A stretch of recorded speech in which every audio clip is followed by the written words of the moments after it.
Welcome to Kicking It with Raphael here on World Football Daily. Today we are going to look at Group F in World Cup qualifying, which features Israel, Russia, Portugal, Northern Ireland, and so on. Then later on we'll have Mark Serber to look at all of World Cup play. We're very excited for today's show. And our first guest today is Tamir Leinhardt, former Apoel Tel Aviv player, now running great academy out in the DC area, Golden Boot Soccer. Tamir Leinhardt is on the line right now. Tamir, how you doing? I'm doing great. Definitely after the game today. Absolutely, and of course, Tamir Leinhardt played for Apoel Tel Aviv, a very big club represented here in the homeland in Israel. And we're going to break down Group F here a little bit and talk about Fridays. Really, a lot of experts, Tamir, were saying that this was the most exciting game of the day in all of the world, including African qualification, European, Oceanic, and really for us in Israel, and I know for you out there, disappointing, but at the same time, very promising, considering it was a 4-0 result at Ramat Gan 6 months earlier against Russia. How did you assess Team Israel's result and performance in the match?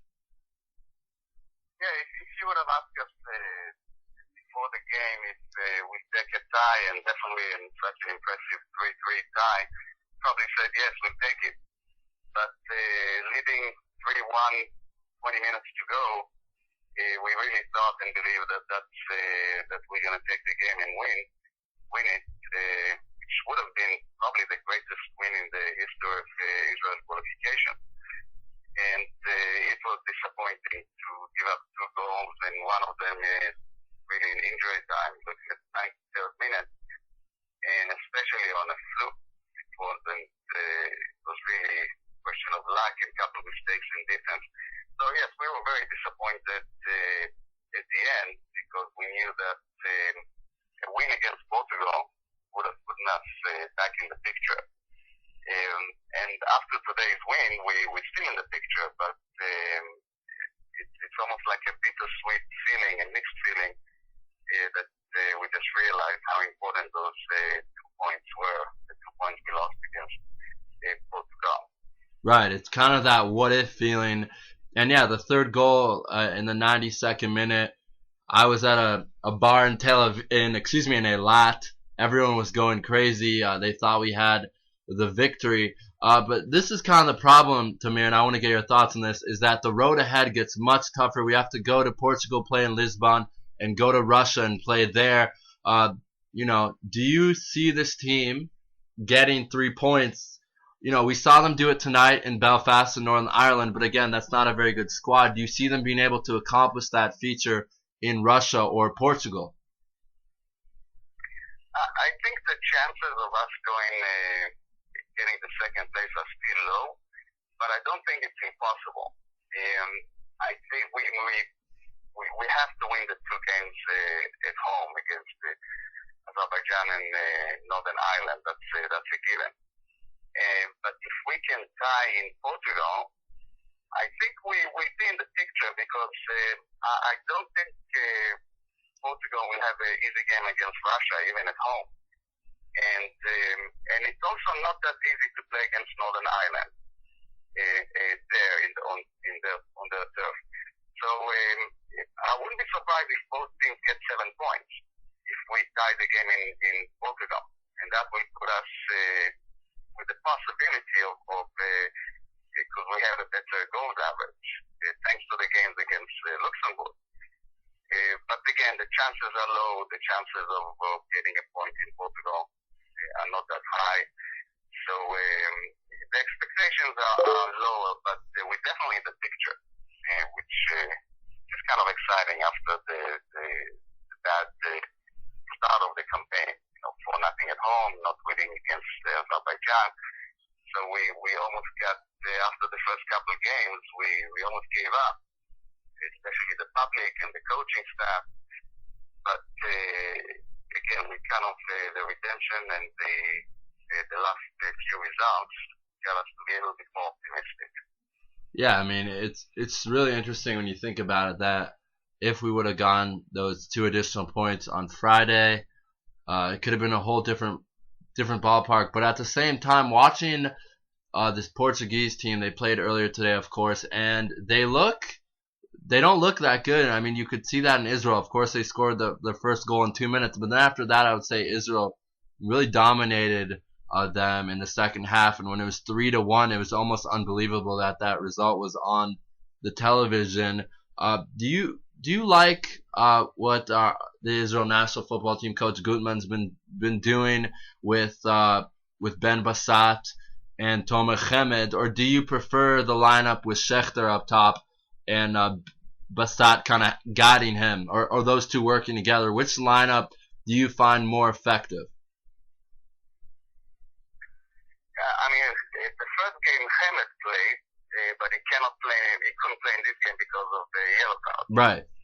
suspension, and that's the reason why Schechter played against instead of Hammett. The system is the same system. There was no difference. Ben Bassat is not playing up front. He's at the central forward. Ben Bassat plays either on the right wing or the left wing, usually on the left. And on the other side, we have Melikson. So you have two wingers on the side. Ben Bassat naturally likes to come in the middle and assist the central forward. But Schechter played as a sole forward in the middle, same way Hammett played. So it's the same system. Hammett is in a better form, of course, than Schechter, but today Schechter wasn't that. He held the ball with the back to his goal, and he had two assists. You can take it from him. So the system was exactly the same, and Hammett is in a better form, so I would prefer that Hammett would have played, but I think Schechter did a good job, so we didn't really notice the difference today. Right, and we've talked about this in the past, how, and this is kind of, let's not even talk about specifically, about Israel football, but just the topic, Tamir, of players who are kind of, the big names, the big stars, and they don't really play to the teams they go to. Or you look at a Ben Sal who signed with Chelsea at 16 years old, and now 7 years later, people almost say that his career was a bust. Itai Schechter has been with Swansea all year and has barely gotten any playing time. Meanwhile, Eden Ben Bassat's been playing in Toulouse in France. He also played in Brest in France. So he's done, he's had a very good campaign overall in Europe. Let's again now look not specifically at the Israel team, but if you were the head coach of any national team, Tamir, would you pick the players that are in form, or would you pick the bigger names, the star names that maybe aren't in form but are the names that people know and people recognize? I think I would put the players that are in form, unless you have a superstar, which means if I was the Argentinian coach, if Messi, I don't really care if he would have been injured for 6 months. When he comes back, he will play. I would have him play, of course. But if you have players, if you don't have a mega star like Ronaldo and Messi, I would put the players who are in form, the players who are in shape, who play on a regular basis. And because Israel, we don't have a really mega star on the team. We have better players, but I think what Gutman is doing is the right thing. He tried to play the players who are in good form. For example, there were 3 players from Maccabi Tel Aviv who they're about to win the championship. And Rafael Ben Bassat is in a great form. Hammett is in a great form. Melikson now plays in France as well. Nakho in Russia is one of the leading players. So, yeah, I think Gutman is doing the right thing, and it shows. At the beginning against Russia, he played players like Benayoun and others that don't play on the club team, and it showed. And we lost for nothing. And right after the game, he said, and he did, he changed the system and he changed the philosophy, and he only invited the players who play in form. And I agree with him. I think I like that philosophy, and I would have done the same thing. Interesting. Okay, let's move on now, and we'll get back to Israel national team in Group F. We have about another 10 minutes left, and there's been a lot of reports coming out of England that Oscar Garcia, the coach of Maccabi Tel Aviv, also the former youth coach of Barcelona, has gotten some interest from QPR and Aston Villa. Tamir, you are a Hapoel Tel Aviv player, so I know it's tough to talk about Maccabi Tel Aviv's success this year. But how much of a blow would that be to Maccabi Tel Aviv this summer, qualifying for the Champions League most likely, if their head coach of 1 year were to bolt and leave for, a way bigger spending club and a way more respected league in England? I think it will be a big blow for Maccabi Tel Aviv because, some coaches, when they come to a new team, they do a good job, but they don't make a huge impact in terms of a totally different system, totally different philosophy. And there are only several coaches, when they go to a club, you see a total transformation with the system and philosophy. So Garcia is so dominant, and it's not just him, he brought the terrific staff with him, including Croy, who took over the club. But the change and the transformation was so drastic in Maccabi Tel Aviv that you can say that it was mainly because of the coach. Right. So if the coach goes somewhere else, the coach who comes in will have to probably continue in the footsteps of Garcia. But that's not going to be easy. And if the new coach tries to change the philosophy and follow their own system, I don't see it really working. But again, I cannot predict and say that they won't do well. But if I had to guess, I think it would be a big blow for them. A big blow for them, and for English teams to bring a guy like Garcia, I think is a smart move because English soccer is moving towards playing a more possession style game, and to have a guy from Barcelona come in and make those changes, I think will be a good idea for them. Okay, moving back now to the national team. We've seen Benayoun play this role coming off the bench, which I think, despite how much love he has across Israel and really across Europe, I think he's accepted that that's the right role for him right now. Do you think he's done a productive job off the bench, Tamir? I'm sorry, I couldn't hear you. You're talking about Benayoun? Yeah, Benayoun. I was just saying a lot of people in Israel, don't like to see him come off the bench, but of course everyone realizes he's getting older. There's younger players that need to play. Also, I was just asking how you would assess Benayoun so far in the campaign. Oh, I think if I was the coach, I wouldn't have started Benayoun. I think he's not playing on a consistent basis. He's, as you said, getting older, and I think basically today Gutman won the game by putting the Zahavi in half an hour to go, and that's basically transformed the game. And the Zahavi is the one who plays in the Benayoun position usually, and I think the Zahavi is a younger player, talented, skillful, and he plays for Maccabi Tel Aviv. They're winning the championship. He's in form. And I think it would be smarter to put the Zahavi in and not Benayoun. If you decide to put Benayoun on the wing, you really need to have great stamina. You got to be in a really good shape to play on the wing because you have to go up and down. And we have pretty good wingers. We have Ben Bassat. Rafaelo, who came in a much better form than Benayoun. I wouldn't play Benayoun from the start. And at a certain part of the game, I would put him in just because we need some experience and somebody more composed. So he can probably give us 15, 20 minutes. But I think, again, Gutman, another good call by Gutman. Yeah, it's an interesting mention there. Lior Rafael was injured in the Russia match, I believe, or what? I think he was. He wasn't getting much playing time. I'm almost positive he was injured. We've seen him now play in the last two matches, and he was, of course, a substitute. He scored the first goal, I think, 10 minutes after coming in. How important of addition has he been to the team? Oh, very, very important. In the system that Israel plays, when you have two players on the side and only one forward, the importance of those players on the side, it's crucial to have very good players on the side. And we have Melixon and Rafaelo and Ben Bassat we actually have several others in this position. Rafaelov is especially a good player for that position because his one-on-one skills are terrific. And when we're able to isolate him on the side, he will take almost anybody on. He's fast, he's skillful, he's smart, and as we saw today, he's a great finisher. He scores a good amount of goal in Belgium. He's a very effective player there. So I think he could really contribute to the offensive game.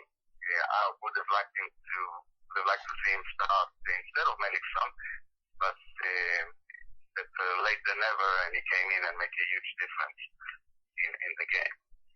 Okay, and last question before we let you go. Not more want to hear more about what you're doing, and for our listeners, this is a show in America. You're not on Israel Sports Radio anymore, so it's not Israel. So hopefully we can get you more of a plug here. In 1997, after moving to the United States, you went to college, of course, in America at George Mason. But in 1997, you founded the Golden Boot. Golden Boot Soccer. Yeah, Golden Boot Soccer. I forgot if it was Golden Soccer Boot or Golden Boot Soccer, but Golden Boot Soccer based out of Virginia. Please tell us more about it and how people can check it out. I can tell you that I've heard a lot of great stuff from Mark Serber, who comes on the show every single week. So if people like this show and respect the show, then Mark Serber, who's now with Fox, has said a lot of great things about it. But Tamir, please tell us more about your company. Yes, as you said, in '97 I started the Golden Boot Soccer, and the Golden Boot Soccer is a soccer training academy here in the U.S. And as you know, youth soccer in America is progressing and developing, and my vision and my dream was to be part of this movement. And I was one of the first ones in the area that really started focusing on soccer training for youth. So Golden Boot Soccer basically works with soccer clubs, with teams.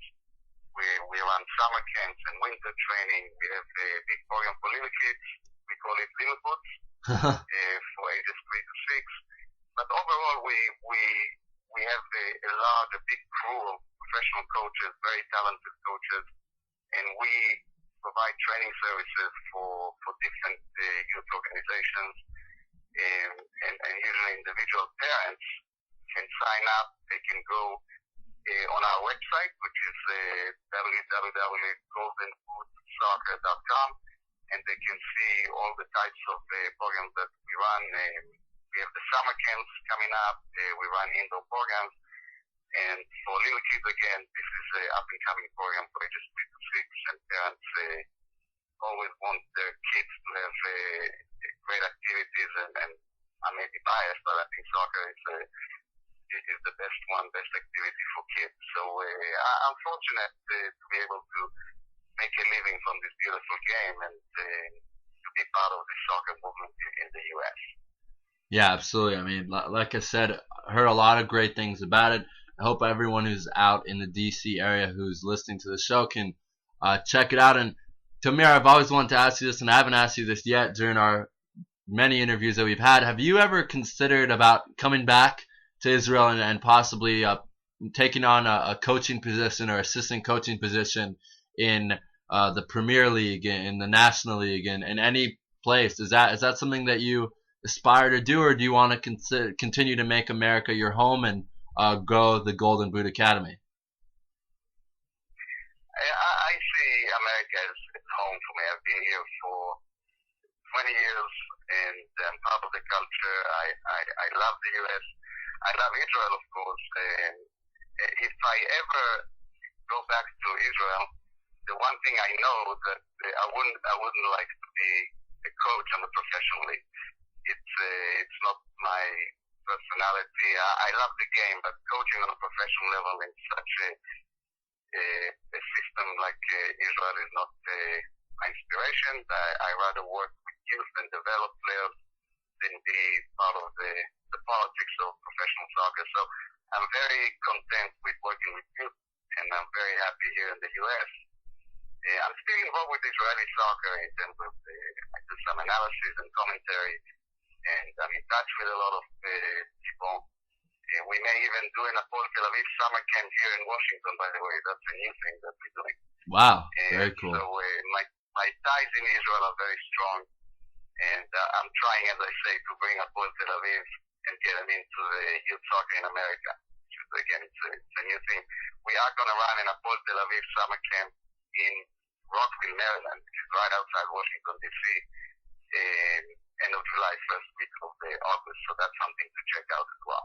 Very cool. Tamir Leinhart, founder and president of Golden Boot Academy and former Hapoel Tel Aviv player. Thank you for joining us here on World Football Daily. Have a great day, and be great to have you on and break down the matches ahead with Group F and the Israel national team. My pleasure, Rafael. Good talking to you. You too. Thank you. All right, and that was Tamir Leinhart joining us out from D.C. or Virginia or so on, and had a great segment with him breaking down Group F. Next, we're going to look at all the results of last night's matches and so on.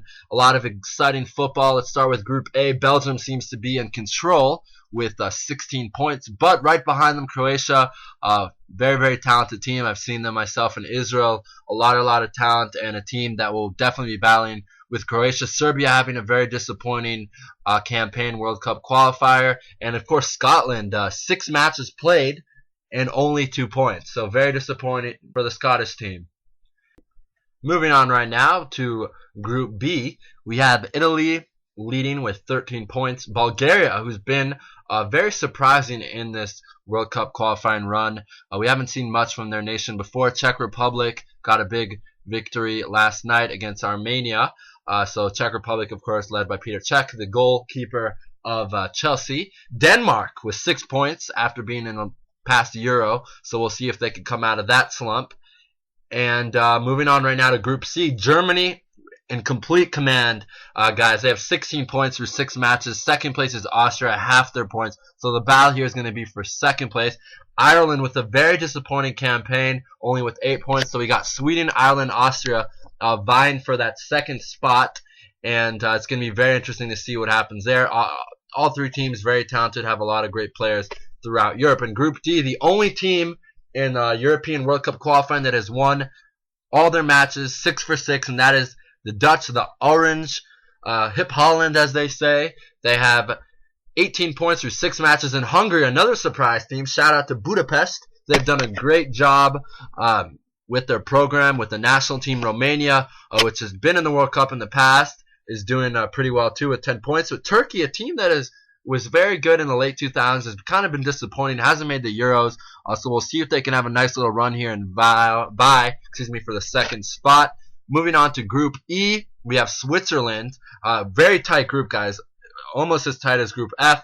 We have Group E, Switzerland 11 points, Albania 9 points, Iceland 9 points, Norway 7 points. And the most surprising, possibly one of the most surprising teams in the tournament, Slovenia. You know, they've been in the World Cup. We've seen them in the Euro. They have a lot of great players. They have Hamšík, of course, who plays in Italy. A lot of big names. Very disappointing campaign. Only 3 points through 5 matches, 4 losses, and 1 win. So so that's disappointing. Then Group F, the best group, of course.